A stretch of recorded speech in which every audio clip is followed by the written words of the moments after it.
Good morning. It's Tuesday, the 28th of April, and I'd like to answer this morning one of those questions that people like to ask people like myself. They often ask, what's your favourite musical? Well, I find it impossible to answer with just one, but I can kind of answer it with three, and I tend to say Gypsy, Follies, and The King and I. Now, obviously, Stephen Sondheim has always been pushing at the boundaries of what a musical can be, but people now tend to think of those big Rodgers and Hammerstein titles as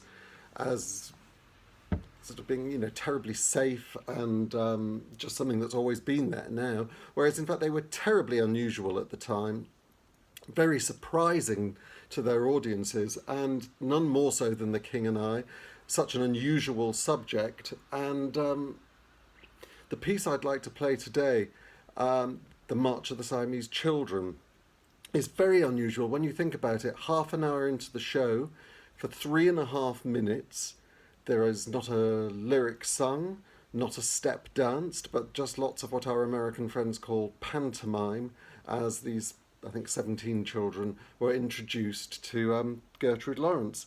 Very brave but fantastic narrative staging by Jerome Robbins, and this wonderful piece of music by Richard Rodgers, making, I believe, his 6th appearance in my videos.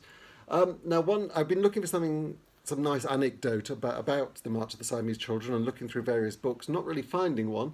One of the things that they do mention is that people pointed to a similarity between the march and the verse of On a Desert Island with Thee from 1927 show Rodgers and Hart's A Connecticut Yankee. I have to say I didn't remember how the verse of On a Desert Island with Thee went. It goes like this. Come, sit thee near, place thyself upon my knee, make an end of thy fear, for I love but thee in Camelot. I leave that with you. But whilst I was looking for something to read to you, I was looking through this book as well, Joe Mieltzina's Designing for the Theatre. Now, he didn't design every Broadway show, he just designed every other Broadway show.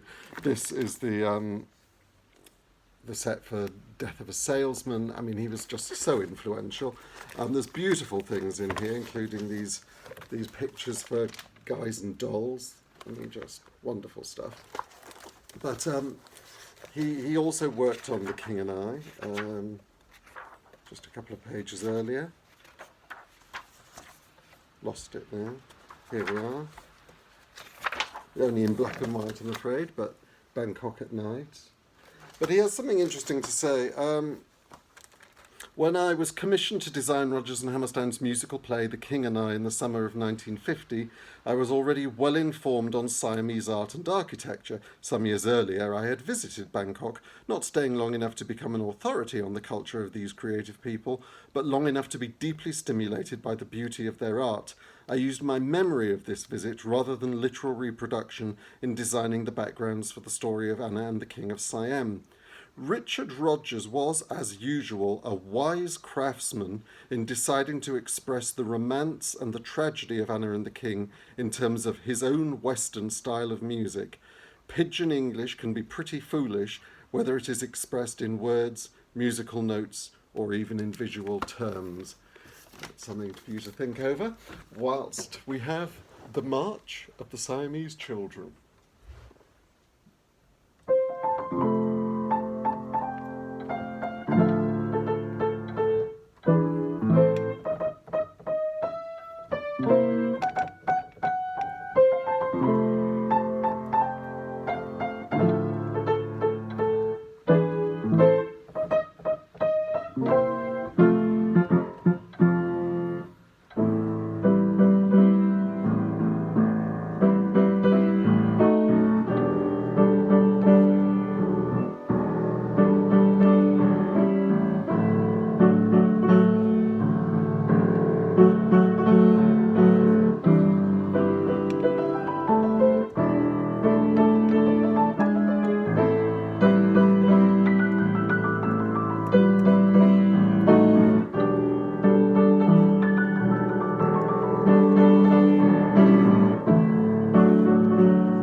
net went a little bit astray at the end there, but it's not bad for a wet Tuesday morning. Some of you will be wondering what's going on here.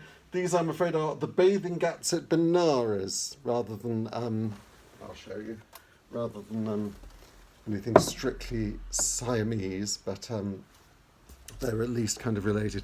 And this was bought in the Oman, I believe, so it's Middle Eastern, but come on, I get A for effort, right?